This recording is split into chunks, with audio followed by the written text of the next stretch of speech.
bana tebiyen zavallı bahçama bal niye gelmiyor? Ay canım yaşa.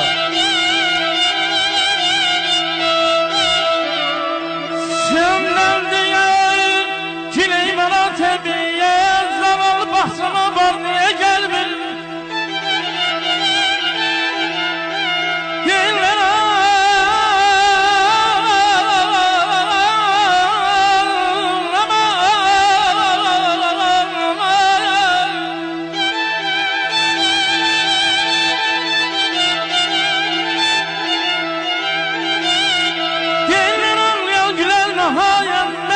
Hoşum var niye gelmiyor, var niye gelmiyor aman aman.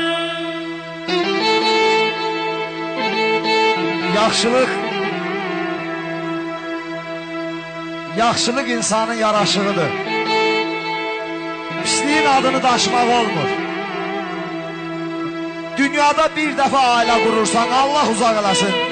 Ömrün qısa olsa da boşamaq olmur. Görsən nə çəkirlər, əsirlər dinmə. Görsən boğazını kəsirlər, dinmə. Görsən qırılırlar, yesirlər, dinmə.